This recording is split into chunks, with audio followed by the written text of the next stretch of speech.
इस पर सरकार आ सकती है, कह आ नहीं सकती साहब, आ रही है। ये लोगों के मुंह से निकलना ये क्या शो करता है? तो लगता है कि देखिए अल्टीमेटली माई बाप जनता ही होती है, फैसला वो करेगी, वही सबको मंजूर होगा, हम सबको मंजूर होगा।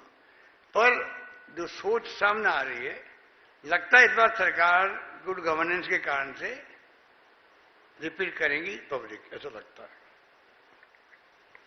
सीएम साहब, जब राज्य की अर्थव्यवस्था आपने 5 साल पहले जब संभाली थी तब 9 लाख करोड़ रुपए थी और इस वित्तीय वर्ष के अंत तक ये 15 लाख करोड़ हो जाएगी।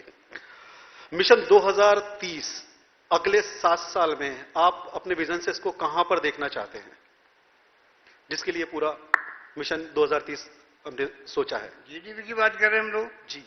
देखिए अभी इस साल के अंत तक इस बार 6 लाख करोड़ की जीडीपी बढ़ रही है हमारी। इस साल के अंत तक 15 लाख करोड़ हो जाएगी। 9 लाख तक पहले पहुंच चुकी थी, 6 लाख अभी बढ़ी है।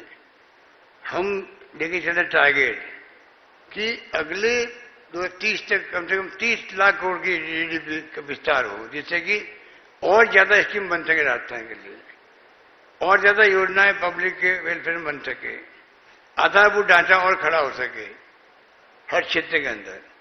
ये हमारा सपना है। सोशल सिक्योरिटी स्कीम में बात करता हूं कि भारत सरकार को लागू करना चाहिए, सबको सामाजिक सुरक्षा मिले, हर परिवार का हक बनता है, जीवन उपार्जन करने के लिए उसको सरकार की तरफ सहायता मिले। दुनिया के मुल्कों में है, हम बात करते हैं विश्व गुरु बनने की, विश्व गुरु सब बनोगे ना तब भूखमरी नहीं रहेगी, कुपोषण नहीं रहेगा, हैप्पीनेस इंडेक्स अच्छा होगा, पर कैपिटा इनकम अच्छी होगी, प्रति आय बढ़ेगी, तभी तो आप कहोगे हाँ अगर गुड गवर्नेंस हो रही है और ये हम लोग विश्व गुरु बनने जा रहे हैं। तो आज बेसिक जो चीजें हैं वो पूरी करने की आवश्यकता है। हमारी गवर्नमेंट कमिटेड है, 1 करोड़ लोगों को हम तो पेंशन दे रहे हैं। अभी 1000 रुपये मिनिमम कर दिया मैंने, 500 रुपये वाले थी, भारत सरकार 200 रुपये दे रही है। हम मांग करते हैं उनसे, भाई आरबीआई उनके पास में है, आप कम से कम 1000 रुपये क्या होता है आज के जमाने के अंदर, बुजुर्गों को, विधवाओं को, निशक्तजनों को दे रहे हम लोग। हर हमारी योजना को जो महंगाई कम करे, स्कूटी दे रहे हैं, बच्चों को, छात्रों को जो है कोचिंग 50,000 फीस होती है, 1 लाख फीस होती है, 30,000 बच्चों को कोचिंग करवा रहे हैं।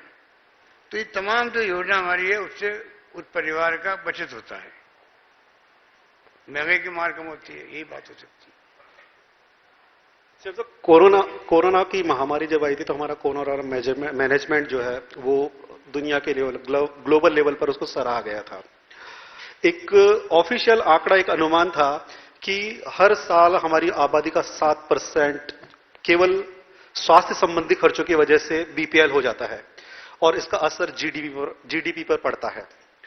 हमारे यहाँ पर स्वास्थ्य को लेकर के आपने फ्री मेडिसिन भी है, हमारे यहाँ चिरंजीवी योजना है, हमारे यहाँ दुर्घटना बीमा है, इतनी सारी जब योजनाएं हैं, तो अब मिशन 2030 में हम इसको और कहां आगे तक ले जाना चाहते हैं? ये तो हम चाहते हैं एक्सपर्ट हमें बताए। सरकार तो कर ही रही है, शानदार कोरोना प्रबंधन हुआ है। बिरोड़ा मॉडल का नाम जो है देश में नहीं दुनिया के मुल्कों में पहुंचा है कि हिंदुस्तान में कोई जगह है राजस्थान में कोई जगह है भीलवाड़ा, जहां पर जो मॉडल बनाया गया कोरोना के लड़ाई लड़ने का, क्योंकि वहां मौतें हो गई थी, वो मॉडल, वो तरीका, वो अप्रोच WHO ने तारीफ करी उस वक्त में। शानदार हमने प्रबंधन किया, ऑक्सीजन की कमी से कोई नहीं मरा राजस्थान के अंदर, मैं दावे से कह सकता हूं। बाकी आप देखिए दिल्ली में भी, अहमदाबाद में, बॉम्बे में कितनी मौतें हुई है। अहमदाबाद में तो कोई 100 एम्बुलेंस और कारों में लोग खड़े बाहर बैठे बैठे ड्रिप लगवा रहे थे, कारों के अंदर ड्रिप लगवा रहे थे। दिल्ली में कितनी बार ऑक्सीजन बंद हो गई, मरीज बढ़ती है, ऑक्सीजन चढ़ रही है, सप्लाई बंद हो गई, खत्म हो गई ऑक्सीजन, नौबत आने आने दी, लड़ी हमने केंद्र से भी, दवाई हमने 4 प्लेन भेज के मंगा ली, कोई कमी नहीं। मैंने कहा खजाना खाली है, परवाह नहीं, लोगों को मरने नहीं देंगे। एक इच्छा शक्ति की बात होती है, वो हमने करके दिखाई थी।